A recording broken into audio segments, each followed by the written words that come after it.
Bienvenidos al capítulo 24 de los Toqueros Podcast. Hoy vamos a darle la vuelta al mundo en tres escalas. Primero, el apagón político de Estados Unidos con el cierre de su gobierno y lo que eso significa para todos, incluso desde México. Después nos unimos al Global Summit Flotilla, esa caravana marítima de ayuda humanitaria que fue interceptada con Greta Thunberg a bordo y lo que abre el debate sobre los derechos humanos y seguridad internacional.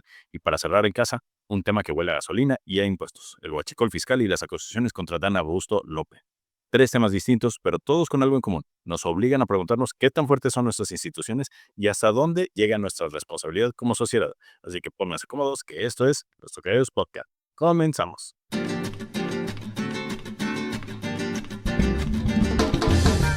Ese tocayo, ¿cómo estás? Muy buenas noches.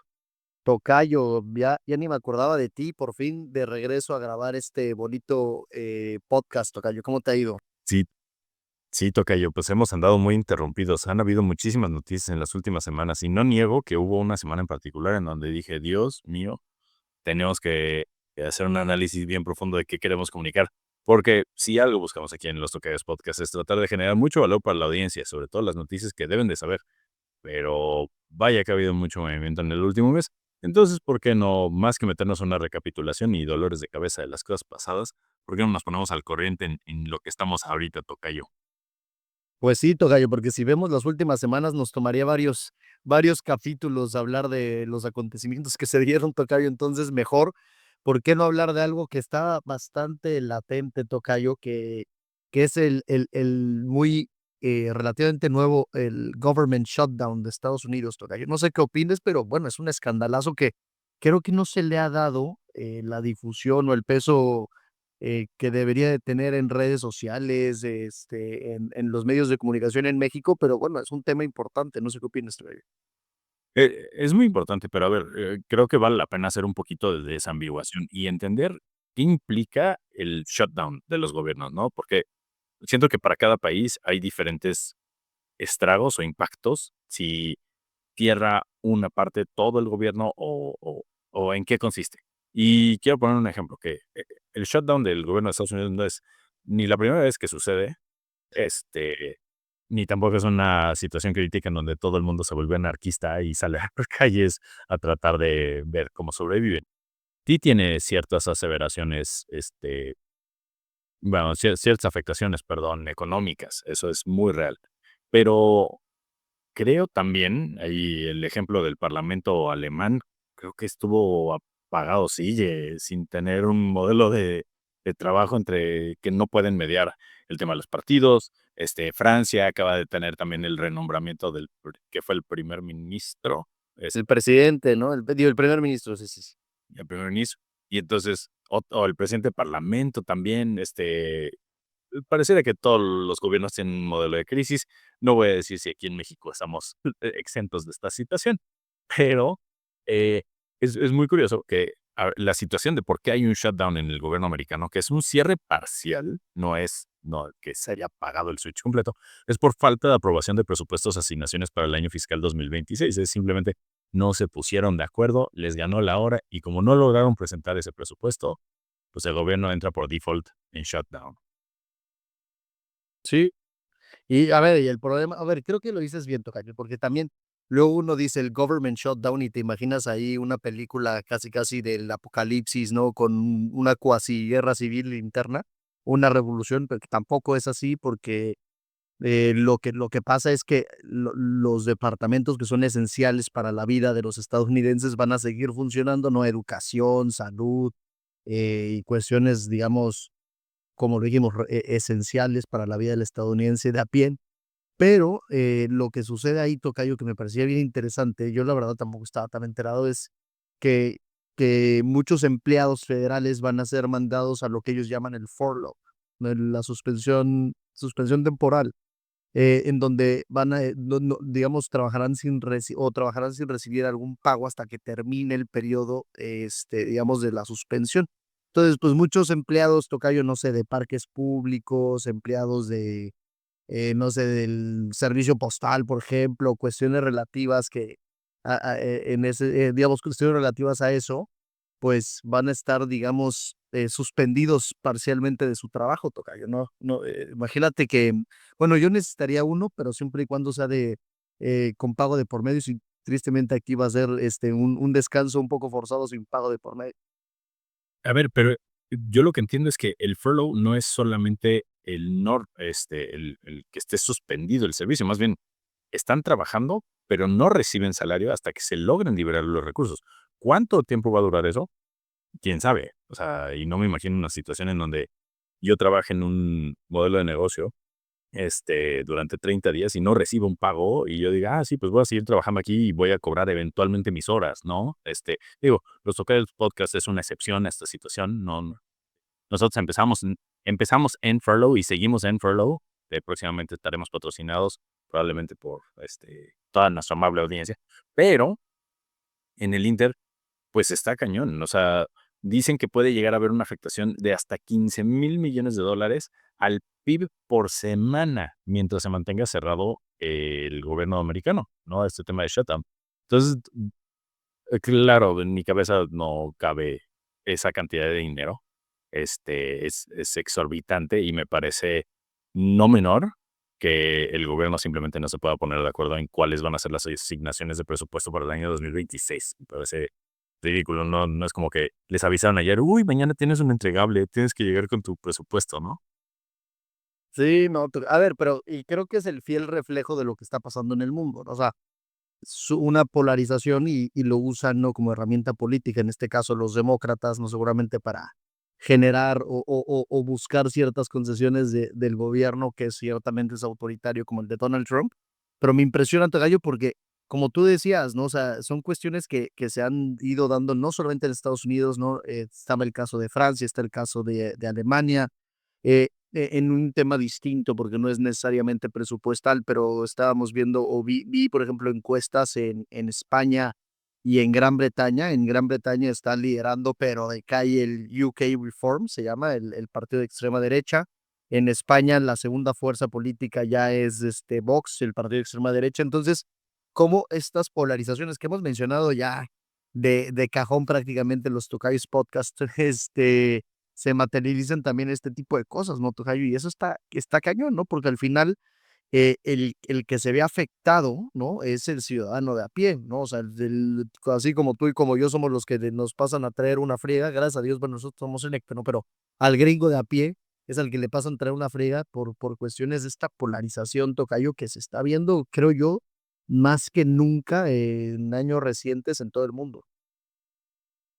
Y es ridículo como de verdad hay situaciones que dices, o sea, no le echen más leña al fuego y ahí van estos simplemente a no ser capaces de tener una coordinación, una, una honesta conversación de cómo poderlo mediar. Ojalá que la situación no dure tanto que vaya a tener una afectación mayor en el Estado americano, ¿no?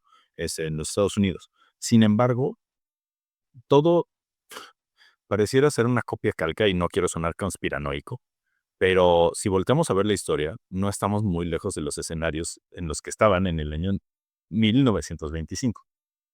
No es, cabe aclarar, no hemos pasado por una situación de guerra mundial, ¿no? Ni la primera ni la segunda, o sea, no hemos pasado ni la tercera ni la cuarta, porque ya eso tuvo que haber pasado. Pero recordarás, Tocayo, que para el año 1929 fue el año de la Gran Depresión, ¿no? Y, y todas esas situaciones contextuales definitivamente contribuyeron a, a esa situación de tormenta perfecta. Esta situación del shutdown, de no tener una decisión pronta o ágil, puede llegar a tener una afectación sobre la población y tensar aún más a la gente que probablemente ahorita estaba muy tranquila diciendo, pues bueno, oye, yo tengo trabajo en el gobierno, ¿no? Yo soy trabajador federal, pues mi trabajo no está en riesgo y ahora no vas a recibir paga. 10 días, o bueno, vamos a pensar, 7 días, 14 días, 21 días, 30 días. Y si eso se extiende durante meses, luego vienen las temporadas también importantes para los americanos en el gasto, ¿no? Thanksgiving, viene el Black Friday, luego viene la temporada navideña. Entonces, pues esa gran comunidad de personas que dependen de los trabajos federales van a verse muy tensos y buscando también alternativas de trabajo en el periodo que pues no reciban un pago, que suelen recibirlo de retroactivo, pero yo no sé cuánto tiempo tiene la gente para poder aguantar sin sufrir, ¿no? Sí, tocayo, ¿y cuántos de esos también hay que pensar son de la base votante de incluso de Donald Trump, ¿no? Y no sé cuánto de eso también son estrategia para erosionar un poquito la confianza en el gobierno actual de Estados Unidos y demás. Pero algo que me parecía interesante también es, la semana pasada que estuvieron en Nueva York varios de los líderes de los distintos países en la Asamblea General de la ONU, de cómo también, tocayo, estaba muy presente este tema de la polarización, sobre todo en torno al tema que ya conocemos perfectamente, que es esta guerra entre Israel y Palestina, ¿no? Pero bueno, o sea, creo que ese es el termómetro perfecto de lo que está pasando en el mundo, ¿no? Hablaba Donald Trump, que amenazó al que manejaba el teleprompter y al que no sé si viste, ¿no? Que iba subiendo las escaleras eléctricas y se las apagaron. Les dijo que le iba a ir muy mal a los dos, ya hasta quería demandar a no sé quién y tal. Luego habló Lula, ¿no? Con un discurso muy distinto al de Donald Trump. Luego Gustavo Petro, el presidente de Colombia, fuera de allá en Nueva York, instando al ejército de Estados Unidos a desobedecer a Trump, le quitaron la visa, luego el presidente de Pakistán, tocayo, proponiendo a Donald Trump para como premio Nobel de la Paz junto con Netanyahu. No, dices, madre mía, tocayo, el mundo está verdaderamente de cabeza. Pero son noticias del diario. No hay una que digas, está calmado, o sea, tanto así que el mismo día que cierra el gobierno americano, el mismo día Trump se está reuniendo con su secretario de guerra, ¿no? Ya no secretario de la defensa, secretario de guerra, para dar un mensaje a todos los generales, o bueno, a 200 generales globales americanos, que mandaron llamar. Les dijeron, vénganse, tenemos una reunión acá en, Virginia, si no me equivoco. Se sentaron en West Point, se sentaron, platicaron, les dijeron, tenemos esa situación, queremos cambiar y reformar, queremos cambiar nuestra imagen, y ambos, ¿no? Tanto Hegseth como Trump se quedaron esperando así y nuestros aplausos. Incluso Trump empezó así como a aplaudirse y nadie aplaudía. Pues no era un evento, eso era un evento protocolario y pues nos aplaude. Pero estuvo en eso. Luego se fue de regreso a Washington para anunciar el lanzamiento de la plataforma de Trump RX, que es una colaboración que van a hacer con Pfizer para vender medicamentos de Pfizer a bajo costo para el gobierno, para la gente americana. Y mientras tanto es así de, sí, se está quemando nuestro gobierno, bueno, ya se apagó. ¿Y qué hacemos? No, no, acá todo sigue normal, chido. Sí, una locura, tocayo. Y para ver, y también es, creo que algo que también se ha hablado en este espacio es, no podemos cometer el error de dejarle todo a nuestros queridos líderes políticos, y esperar que ellos solucionen todo, tocayo. Y me daba curiosidad justamente por ver, ¿no? Esta iniciativa que tomaron algunos jóvenes principalmente, ¿no? De llevar una flotilla, tocayo, pues, decenas de embarcaciones, con destino a la Franja de Gaza, ¿no? Para dejar, pues, diversos insumos, tocayo, de comida, ¿no? Después de lo que está pasando allá, ¿no? Hay, un tema muy importante de, bueno, un genocidio, hay que decirlo, yo creo que con todas sus letras, sin miedo a, este, y justamente, ¿no? Justo hacía esta analogía de, a ver, siempre queremos echarle la culpa al político, tal, y muy pocas veces tomamos acción, y bueno, reconocer, eh, yo no soy particularmente fan de tu prima Greta Thunberg, pero bueno, ¿no? Han sido personas activas y ahorita con estas embarcaciones que mandaron, ¿no? A más de, creo que eran como 500 activistas, tocayo, de todo el mundo, ¿no? Había argentinos, venezolanos, bueno, de europeos, asiáticos, latinoamericanos, lo que sea. Pero entiendo, tocayo, bueno, no sé, platícanos a ver si tú sabes, pero pues ya hasta los interceptaron, ¿no? Pues durante un tiempo, como no tuvimos capítulos, toca yo llegué a pensar que tú estabas subido en la frutilla, la verdad. Pero ya veo Yo que no. me hubiera animado, pero nadie me invitó. Ah, sí, no, pues sí, Me faltaba el barco. un viaje faltó el barco, es correcto.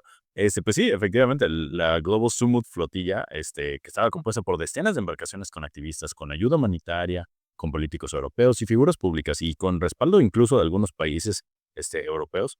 Italia mandó un buque de guerra, Grecia También.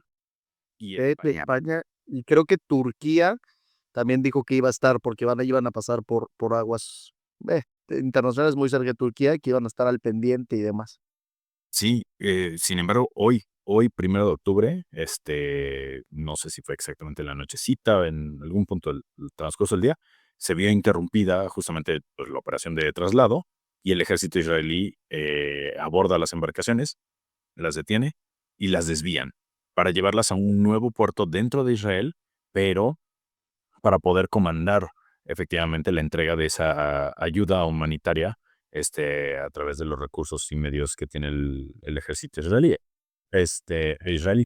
Yo creo que, pues bueno, al final del día es una situación sumamente compleja, porque pues estamos viendo también la llegada de personas de otros países que no están pasando por los accesos y puertos designados, pues probablemente están entrando con una situación ilegal, pero aquí la línea se borra muchísimo en el momento en el que piensas, pues que la situación es una situación crítica, en algunos casos incluso por varios países ya declarada como una situación de crisis humanitaria, en donde se debe respetar también el apoyo internacional para las comunidades más afectadas.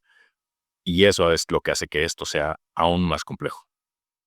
Sí, sin duda, tocayo. Y mira, la verdad es que yo, de chiquito siempre había soñado en ser secretario general de la ONU, pero ahora cada vez estoy más decepcionado porque, a ver, lo que es una realidad, hay una falta de respuesta. Y en eso sí yo coincidía con tu primo Donald Trump en su discurso. Hizo una crítica muy fuerte Donald Trump a las Naciones Unidas la semana pasada. Pero bueno, Estados Unidos es parte esencial del por qué las Naciones Unidas a veces son bastante ineficientes. Pero recordaba que el año pasado, tocayo, se votó una resolución en las Naciones Unidas de si volvían o no el alimento como derecho humano, ¿no? El derecho a la alimentación como un derecho humano universal. Y los únicos dos países que votaron en contra fueron Estados Unidos y Israel. Entonces, eh, me parece, bueno, ridículo, pero te empieza a dar una respuesta del por qué, ¿no? Justamente también votan en ese sentido, luego bloquean la ayuda humanitaria, no solamente esta flotilla, ¿no? Que son 500 barcos que, a ver, no sé cuánto pudieron haber transportado esta flotilla, pero también de instancias de organizaciones internacionales, las cuales están destinadas a ayudar digamos, en situaciones de guerra, de conflicto, ¿no? Como de organizaciones de la ONU o mismo Save the Children, MSF, la Cruz Roja Internacional, están prácticamente bloqueadas en la entrada de la Franja de Gaza, ¿no? Y lo que es polémico digamos, a la luz del derecho internacional es que entiendo que la intercepción se dio en aguas internacionales, ¿no? Y era lo que había condenado incluso Turquía, que dijo que había sido un acto terrorista de, estado, de los israelitas interceptar las flotillas en aguas internacionales y se hablaba incluso de un secuestro de los miembros de estas flotillas, ¿no? Entonces es muy polémico, tocayo, pero, también parece que tu primo Netanyahu, pues le vale 3 kilos de cacahuates lo que piense ¿no? Digamos, la comunidad internacional. Por supuesto, no, y sí creo que la pregunta es, ¿debe de permitirse que un Estado intercepte barcos en aguas internacionales alegando razones de seguridad, aunque haya civiles y ayuda humanitaria de por medio? ¿Y dónde se debe de trazar la línea entre la soberanía y los derechos humanos? Ahora, otra reflexión, haciendo la misma pregunta que ahorita tú planteabas, tocayo. ¿Dónde queda la impunidad? O sea, ¿cómo es que se puede actuar con tanta impunidad en afectación a otros? Y sobre todo, cuando estás fuera de tu propio territorio. O sea, hace un par de semanas, o la semana pasada, ya no sé cuántos días han pasado desde este evento, ¿no? Pero, ¿qué no voló hace poquito un dron ruso sobre territorio polaco? Y eso ya lo están amenazando como una situación de guerra, ¿no? Una amenaza de guerra. Oye, y eso fue cuando sí estaba interviniendo en espacio aéreo polaco. Aquí, en aguas internacionales, ¿por qué no habría de aplicar la misma condición para que cualquier ejército pudiera o no hacer una intervención sobre, aparte, particulares, ¿no? O sea, civiles. Sí, es que ese es el problema, se mide con varas muy distintas, tocayo, y al final, mientras las resoluciones importantes en materia internacional dependan del Consejo de Seguridad de las Naciones Unidas, y en ese consejo los países, ¿no? Que históricamente han estado confrontados, como son Rusia, China, Estados Unidos, de las otras potencias europeas, tengan el derecho de veto, pues va a ser bien difícil, tocayo, que se llegue a cualquier tipo de solución digamos, en materia o en la comunidad internacional. Y eso es lo que se vuelve frustrante, porque una idea, que nació no muy romántica a raíz de la Segunda Guerra Mundial, de generar esta, comunidad internacional para evitar guerras, conflictos y todo ese rollo, la realidad es que ha sido utilizada como una herramienta, tocayo, ¿no? De presión, de sometimiento, de liderazgo político, ¿no? De unos pocos países en contra de los demás a través de este pequeño Consejo de Seguridad. Eso es una realidad, ¿no? Y eso hace que la ONU cada vez sea más ineficiente y creo que ha perdido mucha relevancia, ¿no, tocayo? Sí, es una situación muy compleja y triste porque los órganos internacionales cada vez tienen menos peso, tienen menos apoyo, menos confianza, incluso por parte de todos los sectores. No solamente no solamente es el público en general o los gobiernos, es entender que dónde se están visibilizando los verdaderos actuales y los verdaderos resultados esperados por parte de este organismo internacional que son las Naciones Unidas. Yo, hace un año yo estaba en Nueva York. Hace un año ya me tocó estar justamente el fin de semana la semana de la asamblea. Este, y yo creo que en ninguna línea del tiempo visible, aplicando acá la Doctor Strange, ¿no? En mis 14 millones de posibilidades, hubiera pensado que este iba a ser el futuro a un año de ese evento en el que yo participé, ¿no? Em, no sé qué nos depara para el próximo año, si es que vuelve a haber una asamblea de las Naciones Unidas, si no es que empieza a haber un poco de disolución en participación de otros países. Yo espero, ruego que no. Me gustaría pensar que em, lo que menos hay en este mundo, el sentido común, pueda prevalecer y podamos empezar a entablar conversaciones mucho más civiles antes de que eso se siga escalando. Pero, pues, para cómo van las cosas, no veo para cuándo toca ya. Sí, no, la verdad es que, a ver, y creo que hay un mal de raíz en toda bueno, un mal que al final es un mal necesario en toda organización internacional, que es el tema del financiamiento. Si todo tu financiamiento es dependiente de prácticamente un país, ¿no? Porque Estados Unidos fondea el 60-70% de las Naciones Unidas y del ACNUR, que es, bueno, una dependencia de las Naciones Unidas, de la OIM, de la PNUD y lo que sea, pues te vuelves, uno, esclavo de los intereses de los Estados Unidos, porque es una realidad, y dos, pues a la vez también inoperante cuando Estados Unidos decide dejarte de financiar, como ha pasado ahorita a través del USAID que Trump lo eliminó, pues muchísimas organizaciones de desarrollo a nivel internacional, entre ellos también organizaciones de las Naciones Unidas, pues han tenido que despedir a sí, centenares de personas, tocayo. Entonces, creo que tiene que haber, creo yo, ¿no? Y es difícil luego pensarlo, pero tiene que haber una reingeniería en estos modelos de cooperación internacional, porque además de que han sido sumamente endebles y a veces ineficientes, no digo que siempre lo hayan sido, ha habido, creo yo, cosas muy rescatables como los Objetivos de Desarrollo Sostenible, que tuvieron un avance importante en la erradicación de la pobreza, en avances en temas de salud y demás. La realidad, tocayo, es que depende mucho del temperamento del presidente del norte de nuestro país, ¿no? De los Estados Unidos sobre todo, ¿no? No solo él, pero principalmente él. Y ahorita con Trump, un presidente sumamente nacionalista que ha cambiado un poquito el paradigma, ¿no? Que hemos seguido durante muchas décadas, que es este paradigma de la globalización, pues vimos que lo endeble que es la cooperación internacional, ¿no? Y lo dependientes que son del humor de un presidente de solo un país, ¿no? Entonces, creo que habrá la necesidad de repensarlo y generar tal vez una reingeniería. No sé qué opinas tú, Caio.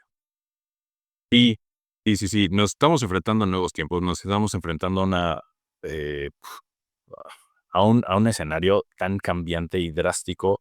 eh, Parece una hidra, ¿no?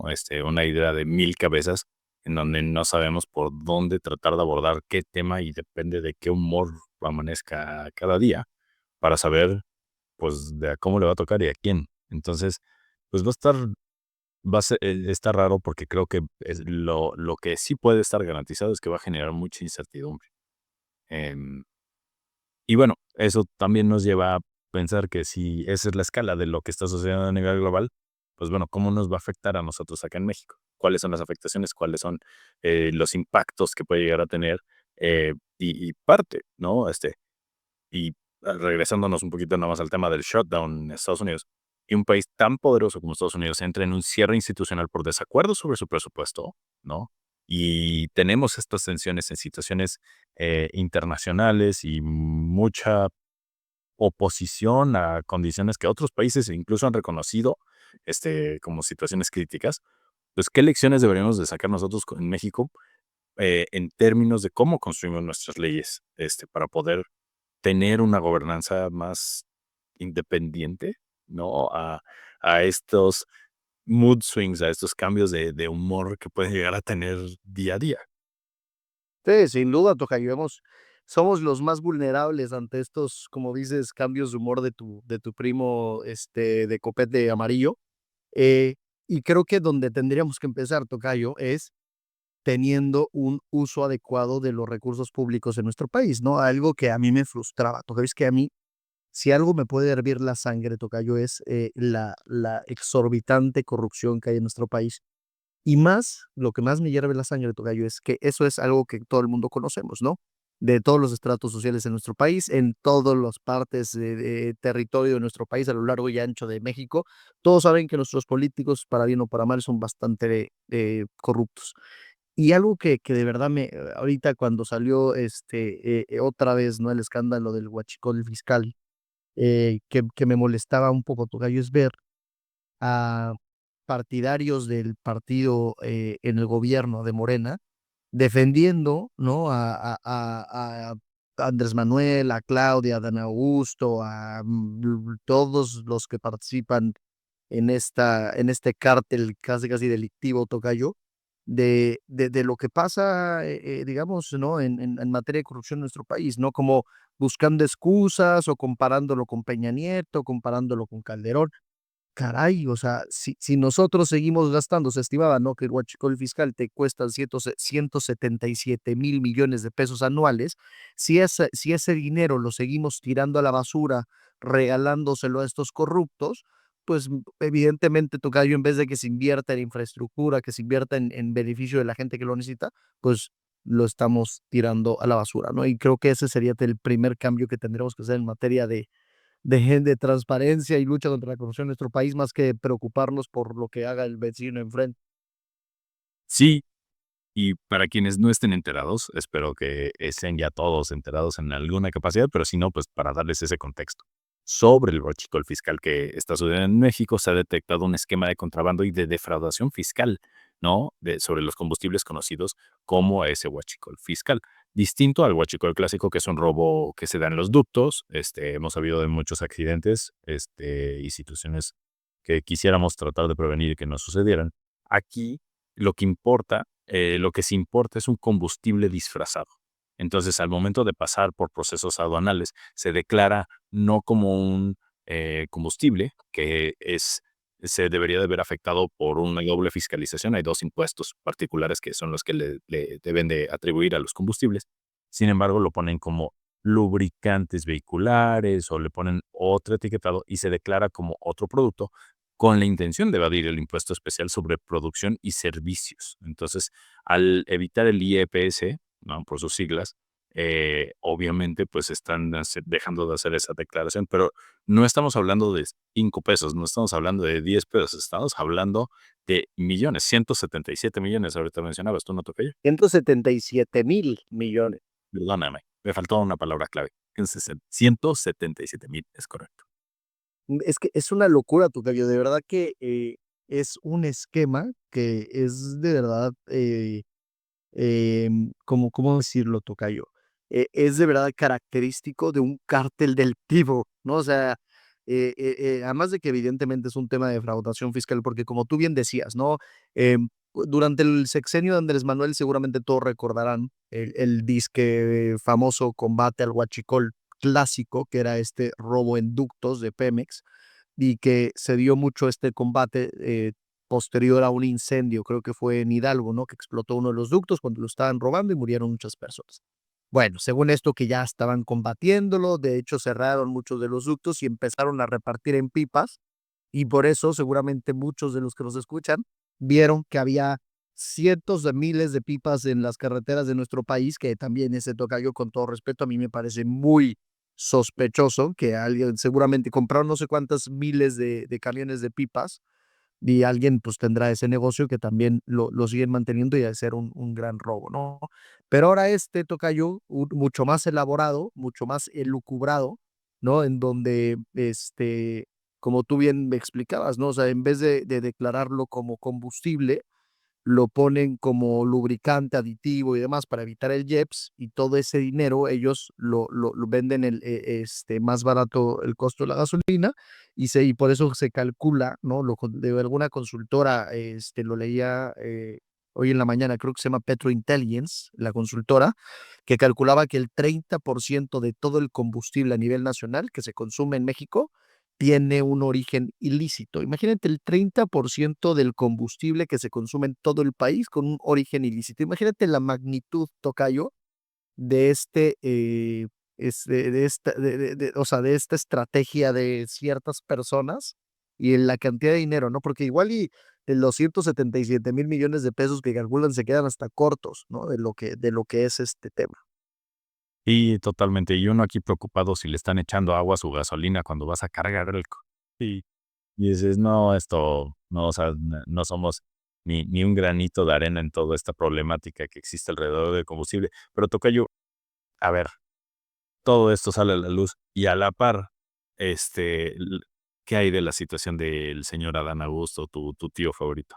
De, híjole, tocayo, ese loquito, ese es mi menos favorito del clan Morena porque tiene mucho descaro, tocayo. Bueno, todos tienen mucho descaro, pero ese principalmente bueno, una investigación además de Televisa, también eso hay que mencionarlo, ¿no? Porque le pasaron ahí a Televisa información confidencial, tocayo, en la que se señalaba que entre 2023 y 2024 el ex gobernador de Tabasco, también ex secretario de Gobernación, mano derecha de tu primo consentido que vive ahorita en el rancho La Chingada allá en el Palenque, que recibió 79 millones de pesos, tocayo, de empresas privadas, que si tú te metes a ver, tocayo, el domicilio fiscal de la empresa privada es una casa que con todo respeto, ¿no? Pero una casa que podrías encontrar en la colonia más fregada de Catepec, ¿no? Que dices, ahí, cómo esta empresa facturó más de 79 millones de pesos para facturarlos por prestación de servicios a tu primo Dan Augusto, que además también era raro, tocayo, porque dentro de 2023 y 2022 decían que este cuate pues estaba ocupando puestos políticos, ¿no? Entonces, cargos públicos. Entonces, ¿cómo? Primero que es un tema de conflicto de interés, ¿no? Y segundo, ¿cómo te pones a prestar servicios por una cantidad de 79 millones de pesos y declaras una cantidad de, creo que el primer año pagó 105 mil pesos, que me presenta su fiscalista, porque estás facturando casi 40 millones de pesos y pagas 100 mil pesos de impuestos, pues yo no sé qué fiscalista lo asesoró, y el siguiente año 1 millón de pesos. Bueno, tocayo, a ver, pero él declaró que provenían de una herencia familiar y de honorarios notariales y que había hecho públicas sus declaraciones fiscales, ¿no? Negó rotundamente haber hecho evasión o lavado, de dinero. No, el problema es que tu primo cambia la versión a cada rato, ¿no? Porque primero dijo, no, es una prestación de un servicio, y yo lo puedo prestar porque había pedido licencia y tal.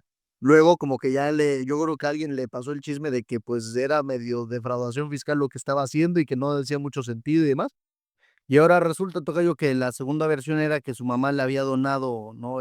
Ganado vacuno, que es muy famoso en Tabasco y en Chiapas, y que la venta de este ganado, pues al parecer, tocayo, es un negociazo porque esa era la segunda excusa de sus ingresos de 79 millones de pesos. Pero yo no sé, tocayo, si él como senador, como amigo de tu expresidente, tenga tratos preferenciales ante el fisco, ¿no? Bueno, además de que su hermana, ¿no? Que en paz descanse porque falleció creo que el año pasado, era la jefa del Servicio de Administración Tributaria, entonces tenía ahí un buen conecte, ¿no, tocayo?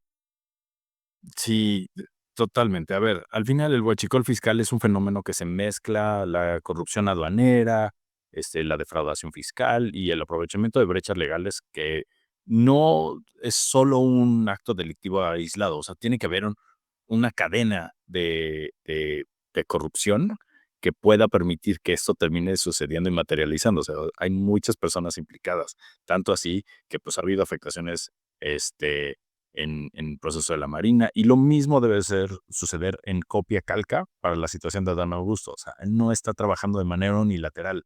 Hay una cadena también de corrupción detrás de todo este proceso.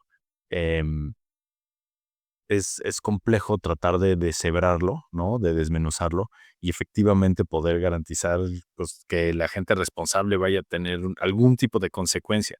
Pero aquí, pues, a él directamente seguramente va a tener, o sea, no sé cuál va a ser el resultado. Va a haber algo, no sabemos en qué vaya a terminar. Va a haber una investigación del personaje público de Adán Augusto en el contexto de toda esa trama que pone sobre la mesa los grandes desafíos de rendición de cuenta y transparencia entre la actividad privada y pública, que creo que es lo importante. Hasta dónde cada uno de nosotros tiene la libertad de poder ejercer y actuar en nombre de sus actividades particulares y otras en estos cargos públicos que pues que van llevando como representantes también de nuestro gobierno. Sí, a ver, a ver, yo creo que, tocayo, esta es la prueba de fuego de tu prima Claudia Sheinbaum. Em, y si quiere, creo yo, marcar, por decirlo así, una frontera, ¿no? Muy palpable y muy clara entre el gobierno anterior, y no solo el anterior, porque creo que sería injusto decir, ¿no?, que solo el gobierno de Andrés Manuel fue corrupto y lo que sea, todos han sido igualmente corruptos y todos son de lo peor, pero si quiere de verdad hacer una diferencia de lo que tanto ella habla, que ella es diferente y no sé qué, pues, que empiece la limpieza en casa, tocayo, ¿no? Y ojalá que a mí se me hace muy raro que de repente Televisa sacó el tema de Ana Augusto y de repente, los viajes de Andy López Beltrán en Japón, que seguramente, pues, quienes tienen control de esos viajes son los mismos agregados militares y las embajadas. Yo creo que ahí hay una lucha interna, tocayo, que se está fraguando dentro de Morena, que espero que así sea, ¿no? El caso de Noroña y su casa, los Monreal, o sea, hay muchos temas que han salido últimamente atacando ahí a los Morena. No creo que la oposición tenga toda esa información a la que han, sido ahora públicas, ¿no? Por parte de ciertos medios de comunicación. Entonces, yo espero que, el fin de Morena venga dentro del propio Morena, tocayo, y espero que nuestra presidenta tenga, la decencia y entereza de meter a la cárcel a estos corruptos, tocayo.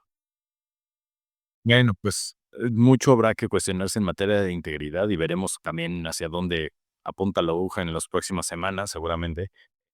En el Inter, tocayo, estamos llegando casi al cierre de este capítulo y no quería dejar de preguntarte, ¿ya tuviste oportunidad de ver el documental del PRI? No, no, no, ¿en dónde está? No, es, he estado escuchando mucho en redes oportunidad de explorarlo y conocer el contenido. Creo que está en HBO, si no me equivoco. Es una producción de Televisa, eso estoy seguro. Pero está muy interesante porque tiene entrevistas que incluyen a Enrique Peña Nieto, a La Bastida, a diferentes representantes del partido, ¿qué es? Revolución. Revolucionaria institucional, ¿no? Algo así. Es, es correcto. Y habla mucho sobre el proceso de evolución, de decir, el PRI dejó de ser, pero sigue aquí porque sus representantes están ahora en este partido, que es la Morena, ¿no? Entonces, pues vamos a ver en qué termina, tocayo. ¿Alguna recomendación para ese cierre de semana? Pues nada, tocayo, la verdad es que esa es una gran recomendación. Veamos ese capítulo o programa del PRI, creo que me parece interesante. Regresa Isaac del Toro a la acción, tocayo, después de su participación en el Mundial de Ciclismo, en donde fue quinto en la contrarreloj y séptimo en ruta. Así que véanlo el lunes, creo que en Claro Sports es gratis. Y pues nada, tocayo, la verdad siempre un gusto, ya extrañaba estas pláticas, y fue bueno estar de regreso, tocayo. Eso, me parece muy bien, tocayo. Pues yo les deseo a todos los demás un excelente cierre de semana. Tengan un lindo jueves, un bonito viernes y un mejor fin de semana. Cuídense mucho, pórtense mal, cuídense bien y nos estamos viendo la semana que entra, ¿verdad, tocayo? Así es, tocayo. Y como siempre, tocayo, este fue Los Tocayos Podcast y aquí lo tuvieron primero. Gracias, tocayo.